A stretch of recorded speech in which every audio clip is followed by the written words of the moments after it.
messieurs, bonjour et bienvenue dans cette édition. Voici pour vous le sommaire. Du temps de travail à la rémunération ou la mission, tous les points d'un contrat de travail doivent être précisément définis et débattus par l'employeur et le salarié. Nous vous proposons en début d'édition un mini-magazine qui renseigne sur les types de contrats de travail ainsi que les pièges à éviter. Démarrage ce mardi 16 août de la 7e édition du séminaire des chefs de corps de l'armée de terre. Objectif, faire le point des actions menées et définir d'autres stratégies. Les travaux vont durer 3 jours et prendront fin le 18 août 2022. De plus en plus, des jeunes s'adonnent au volontariat en partie pour acquérir plus de connaissances dans un domaine quelconque. Nous nous sommes rapprochés de quelques jeunes pour mieux comprendre cette action bénévole et les avantages qu'ils en trouvent. Voilà pour le sommet.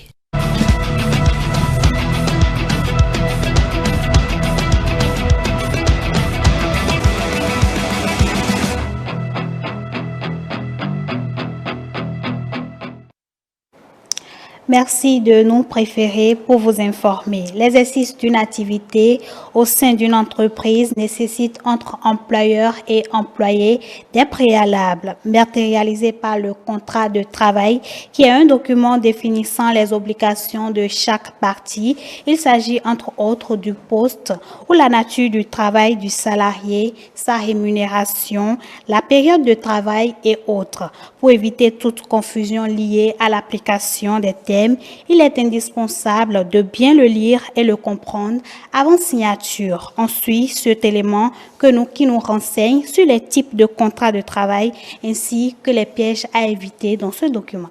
J'ai rompu mon contrat, il a de cela 3 ans par là. La mission attribuée, c'était bon, mais à un moment donné, on respectait. Après mes 3 mois d'essai, j'ai constaté qu'il y a de dérèglement au niveau de ce contrat. Le contrat de travail, un engagement réciproque entre un employé et un salarié. Le salarié met à disposition de l'employeur son activité professionnelle, se soumet à son autorité et bénéficie en échange d'une contrepartie sous forme de salaire. Il existe différents types de contrats de travail selon leur durée, l'activité de l'employeur ou la nature du travail confié au salarié. Il existe 2 types de contrats de travail. On a le contrat de travail écrit et on a le contrat de travail verbal. Ce qu'il faut savoir, c'est qu'au niveau du contrat de travail écrit, vous avez le contrat de travail à durée déterminée. C'est un contrat où la fin est décrite déjà dans votre document de contrat. Et vous avez le contrat de travail à durée indéterminée où il n'y a pas de fin de contrat qui a été déterminé dans votre contrat.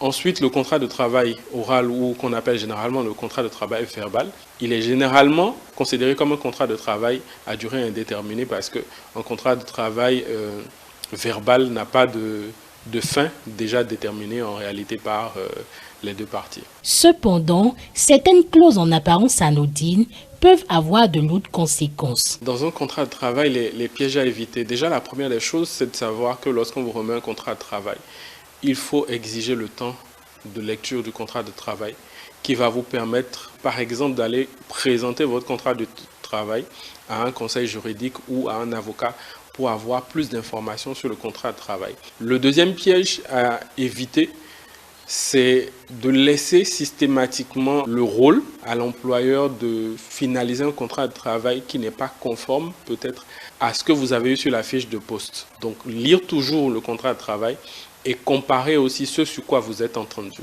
Troisième point sur lequel vous devez véritablement faire attention, c'est le salaire.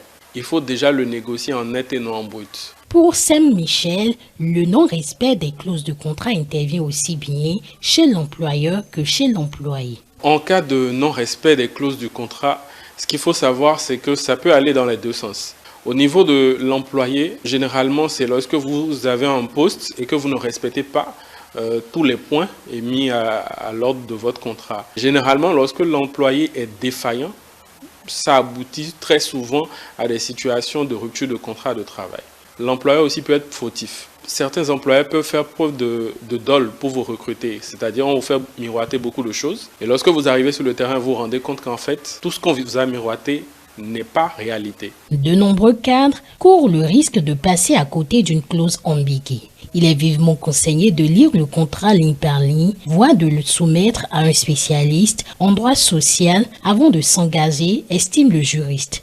L'ignorance tue. Et on le dit souvent que le savoir est une arme. Donc celui qui va sur Internet, cherche le code du travail ou toutes les lois, la loi de 2017 qu'il a modifiée, peut a priori savoir si son contrat de travail est en règle avec la législation en vigueur. Mieux, tout citoyen a des voisins, a des personnes qu'il connaît, dont il peut recueillir l'avis pour dire « j'ai un contrat de travail, est-ce que tu peux m'aider à lire pour voir si tout est bon ?» et poser toutes les questions possibles. Mais il faut faire attention à lire correctement le contrat, surtout en ce qui concerne les conditions de résiliation, de rupture du contrat. Est-ce qu'on peut vous appeler un samedi soir pour vous dire de venir travailler pour une interrogation? Si vous, en fonction du régime dans lequel vous êtes dans votre contrat de travail, s'il s'agit d'un travail de jour ou de nuit, d'un travail à temps partiel ou d'un travail à plein temps, je pense que le contrat de travail peut préciser cela et de discussion en discussion avec votre employeur, vous pouvez préciser. La conduite la plus importante qu'il faut avoir, c'est qu'il faut lire le contrat, le relire et demander. Vous pouvez poser des questions à l'employeur, à celui qui vous fait signer le contrat pour savoir qu'est-ce qu'il entend par tel article ou telle clause. Quoi qu'il en soit, ne signez rien les yeux fermés. Et pour savoir sur quels critères porter votre attention en priorité, suivez les conseils des experts. Merci à Modeste Dossou-Togbe, Edouard Kakpo et Estelle Vituedo pour cet élément. Avec le développement du numérique au Bénin, une nouvelle forme de collecte d'épargne prend place. C'est la tontine en ligne qui consiste à se mettre en groupe sur les réseaux sociaux dans le but de récupérer les fonds ou divers articles à la fin de l'échéance. Quels sont les risques liés à cette forme de tontine? Élément de réponse dans ce reportage. Aujourd'hui, des offres de tontine pour collecte d'épargne, d'achat de vêtements, pagnes, chaussures ou encore d'appareils électroménagers se développent de plus en plus sur les réseaux sociaux. Nombreux sont donc les personnes ayant utilisé ce système moderne d'épargne sociale. Ils bénéficient encore de ces avantages. C'est une manière de cotiser pour faire un achat qui nous plaît, bien cotiser de l'argent. L'avantage, ça allège, parce que si je dois prendre un produit de 60 000 et que je dois sortir ça d'un coup, ça va peser sur moi. Je vais me dire que non, je ne pourrais pas, autant épargner cette somme. Même si la tontine en ligne représente un système de soutien solidaire qui aide les personnes à réunir des sous, cette nouvelle stratégie est loin d'être rassurante. Pour certains abonnés, le risque est énorme que celui avec les tontines traditionnelles qui autrefois se faisaient par affinité et regroupement d'une même classe sociale ou professionnelle. Ça, on ne peut pas savoir. Même si c'est mon frère ou bien même si c'est ma soeur, on dit l'argent, ça ne connaît personne en fait, même pas les parents. Donc il y aura forcément une dispute. Il n'y a pas de confiance. À 90%, c'est risqué. Il y a des risques, voilà, genre tu peux faire une tontine et après tu n'arrives pas à prendre tes sous, la personne disparaît, tu fais tout et tout, mais bon, après tu n'arrives pas à percevoir ce pourquoi tu cotises. Les tontines en ligne, parfois on prend des personnes inconnues, on les ajoute et tout, peut-être c'est numéro 1 et 2, et après d'avoir ramassé, ils ne participent plus. Ce qui fait une perte énorme pour celle qui a créé son groupe, parce que moi étant au numéro 8, ayant payé 2, 3, 4 fois déjà, je dois dire que je vais forcément continuer, ou soit rembourser moi mes sous, donc ça sera une perte pour le fondateur du groupe. Selon le sociologue François-Xavier Quintos-Souguio, les tontines en ligne sont un couteau à double tranchant. Les tontines en ligne sont ce système de cotisation qui se fait à travers des porte-monnaies électroniques. Quelqu'un qui est intéressé, même s'il est à Parakou, à Malanville, il peut donc souscrire et remplir les formalités puisqu'il faut d'abord une présentation. Quand on parle de relations interpersonnelles, c'est une interaction entre au moins 2 individus ou des personnes d'un groupe ou d'une société donnée.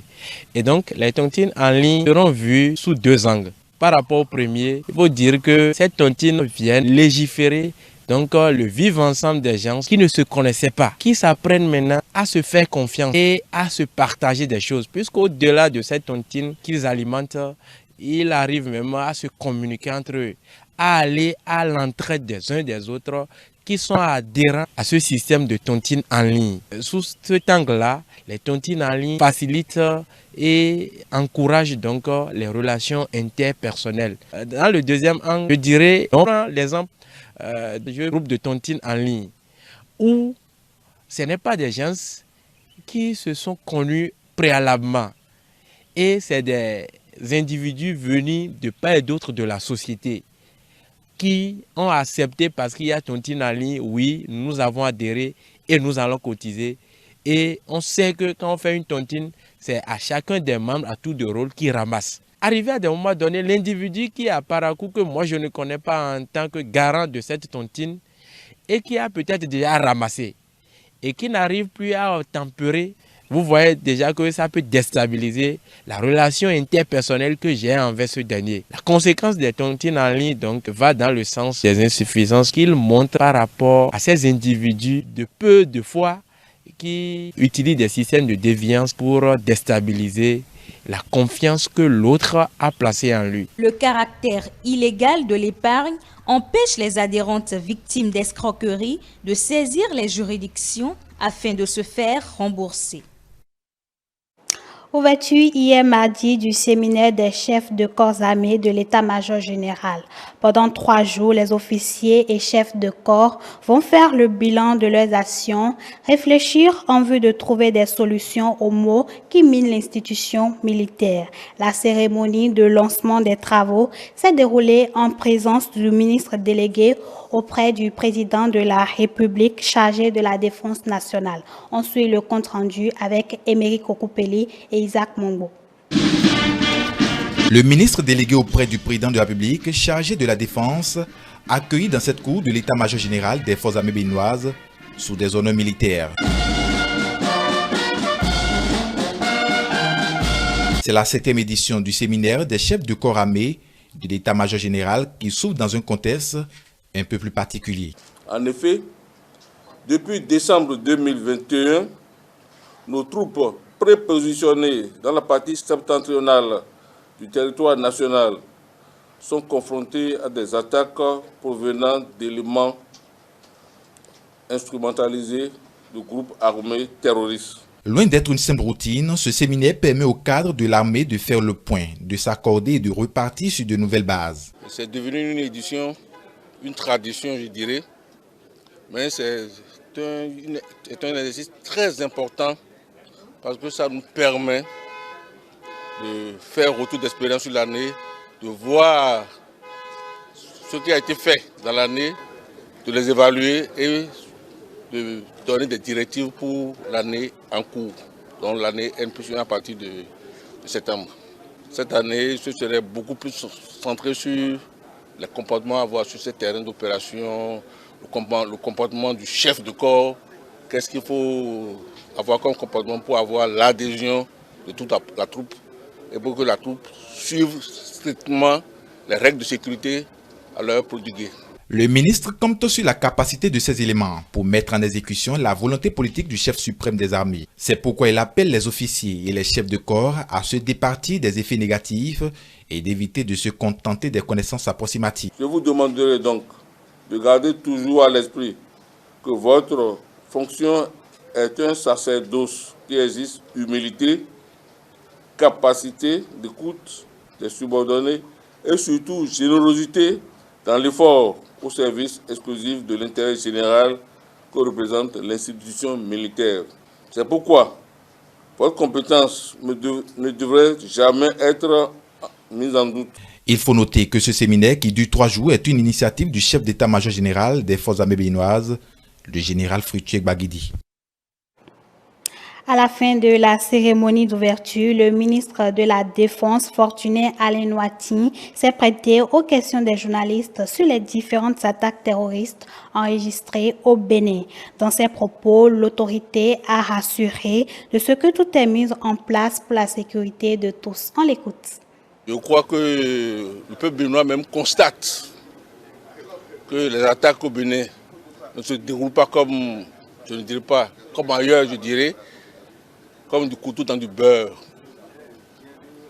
Et que ces attaques-là sont devenues totalement rares, si ce n'est que quelques poses d'engins explosifs improvisés n'avons plus jamais été victimes d'une attaque frontale directe à l'arme.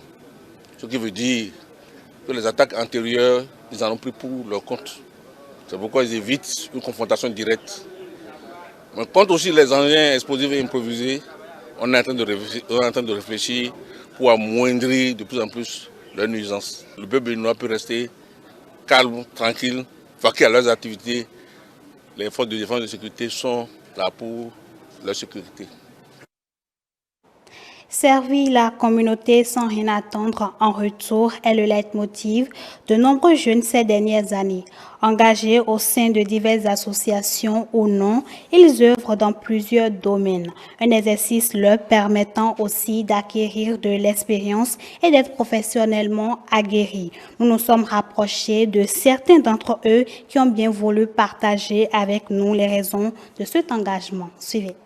Artemise Aiko, jeune volontaire, s'est engagée depuis 3 ans à résoudre les problèmes qui affectent les communautés. Quand j'ai fini ma formation à l'université, j'ai eu d'autres parcours, etc. À un moment donné, je me suis retrouvée à la maison et j'ai appris que l'université faisait un recrutement par rapport au service des volontaires de l'UAC.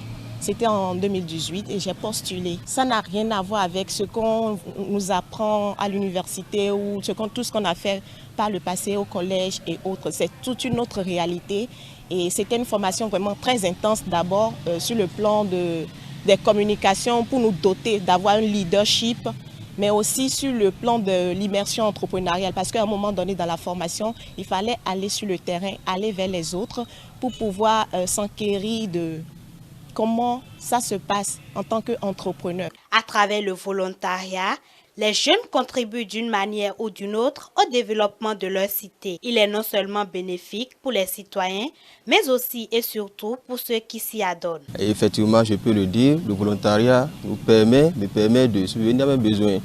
Parce que grâce à la formation que j'ai reçue lors des services de volontariat, donc ces formations m'ont permis aujourd'hui, à la fin de la formation, de pouvoir continuer à me battre, à persévérer et surtout à créer mon entreprise. Encourager, reconnaître et promouvoir le volontariat est vivement recommandé en vue d'établir un avenir plus égalitaire et inclusif pour les communautés et le monde entier. Le volontariat, c'est du gratuit et il y a des difficultés qui se cachent derrière, mais avec la détermination et le courage, on peut s'en sortir partout.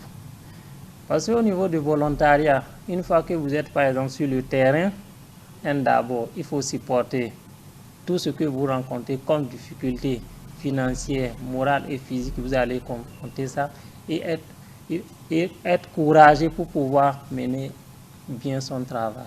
Donc, quand on commence avec le volontariat, d'abord, il faut se dire que je suis en train d'acquérir de la valeur pour moi-même et en train de servir les autres. En le faisant, au départ, vous pouvez ne pas avoir l'intention de gagner financièrement, mais vous gagnez en termes de contacts. Et ces contacts-là, parfois derrière, il y a des opportunités de travail qui sont cachées. Vous pouvez également gagner en termes de, comme je le disais, savoir-vivre. Oui, si vous dites argent tout le temps, pas que l'argent n'est pas important, mais c'est votre capacité, la manière de vous comporter en société qui va vous ouvrir d'autres portes. C'est à juste titre que le thème s'engager au volontariat dès maintenant pour notre futur commun a été retenu pour l'édition 2021 de la Journée internationale des volontaires célébrée le 5 décembre de chaque année. Ceci dans le but d'inspirer les décideurs ou citoyens à agir maintenant en faveur des communautés et de la planète. Si l'individu qui est en position de bénévolat n'est pas en position de force financièrement, en position de force sur le plan intellectuel, en position de force sur le plan social en général, ce n'est pas sûr que ce bénévolat-là va atteindre le but voulu. Par conséquent, on peut retenir simplement le bénévolat, c'est l'art ou l'acte de vouloir rendre service contre rien, contre du néant, alors que les idées par-dessus la tête, c'est avoir quelque chose. Quand nous étions en train d'aller au cours, on ne nous payait pas. On savait pourquoi on allait au cours. C'est pour une finalité donnée. C'est de cette même manière que quand on s'engage dans le terrain du volontariat, on acquiert un savoir-vivre, on est ponctuel. C'est des exemples que je donne. On a le sens de l'intégrité, l'amour du travail bien fait. Et tout ça là fera la différence parmi vos pairs. L'Organisation des Nations Unies, à travers le programme des volontaires des Nations Unies, contribue à la paix et au développement. Elle ne cesse d'ailleurs d'amener les étudiants et professionnels à s'engager dans des questions cruciales, tout en cultivant leur citoyenneté mondiale et en développant des compétences utiles. Lorsque nous savons ce que nous voulons et les valeurs que nous inculquons, ce service nous permet de ne pas voir les difficultés parce que tout de suite, on regarde là où on va. Et quand on sait là où on va déjà et on voit la récompense que nous allons recevoir, je crois qu'on ne voit plus tellement les difficultés. Je crois que quand vous restez dans les systèmes de volontariat, vous constatez même que vous gagnez plus que ceux qui pensent qu'en faisant ceci, ils sont en train de gagner de l'argent. Parce qu'à partir donc du volontariat, vous subissez, on vous forme. On vous donne des communications sur le leadership, sur l'autonomie, sur la ponctualité, sur les habitudes qui conviennent, qui font le développement, sur un certain nombre d'aspects que peut-être, je peux dire comme ça, notre éducation sociale, même au cours des formations, ne nous donne pas souvent. Lorsque vous mettez vos compétences au service d'une structure, vous apprenez également. C'est de l'expérience parce que quand on veut vous recruter quelque part, on dit il faut avoir 5 ans d'expérience, il faut avoir 3 ans d'expérience. Quand on finit les études, l'expérience, ça ne s'acquiert pas en l'air. C'est vrai. Il faut travailler quelque part. Mais aujourd'hui, moi, je peux dire, en matière de militantisme pour les droits humains, j'ai au moins 5 ans d'expérience. Malgré que je n'ai pas travaillé quelque part de façon formelle. C'est le volontariat qui m'a permis d'avoir ces expériences. Je peux dire que j'ai passé pratiquement toute ma vie, je continue de passer encore ma vie dans le volontariat. Je voudrais revenir sur des souvenirs qui sont celles-ci. En 2008, je me suis mis volontiers à la disposition d'une entreprise qui était dans la distribution de téléphones portables, de GSM, et puis il faut dire que je partais moi-même volontiers, même à l'intérieur du pays, pour aider cette entreprise à distribuer, à vendre, à commercialiser, mais comme on l'a fait comprendre, sans exiger une contrepartie. Donc lorsque vous donnez votre temps aux autres, en retour aussi, les autres ne sont pas cons. Ça, je vais dire ça comme ça. Même merci, c'est beaucoup de choses. Le volontariat ou le bénévolat, plus que concept, est devenu une activité indispensable au point où l'ONU souhaiterait voir les sociétés et le gouvernement reconnaître et promouvoir le volontariat. C'est sur ce magazine sur le volontariat que nous refermons cette édition. Merci de votre aimable attention. Retrouvez-nous sur l'ensemble de nos plateformes digitales, notre site internet, le www.etelebenen.com, notre page Facebook eTélé en direct, notre compte Twitter eTélé Live, notre chaîne YouTube eTélé Bénin et en direct via notre application iOS et Android eTélé Bénin tout simplement. eTélé avec vous, pour vous.